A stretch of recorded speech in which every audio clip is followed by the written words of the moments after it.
Okay, so right now I'm in my bathroom and I'm going to wash Tenny's hair to make it a little easier to brush it out and just run the hair through the water. I am just going to use some normal conditioner.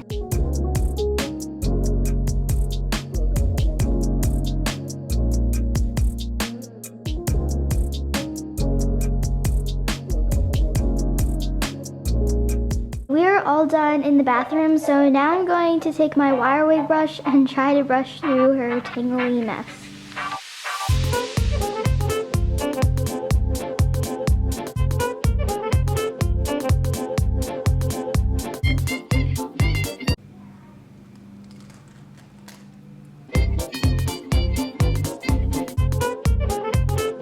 Alright, so I've been brushing her hair for about 15 minutes. And look at the difference, like it's laying flat on this side, but it's a naughty mess on this side. Okay, let's just get back to brushing her hair. This is as dirty as all of my dolls combined, but more. I'll show you all the marks. So she has one on her cheek right there, her nose, wax, and on her arms, this arm, and then her legs. So I'm gonna go fix that up. I'm going to whip up a baking soda and water solution and see if that works.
Thank you all so much for making it to the end of the video. I really appreciate it. If you like this doll, please like this video and subscribe. Also like this video if you want me to do some more fixing up an AG doll videos. Thank you so much for watching and I'll see you next time. Bye!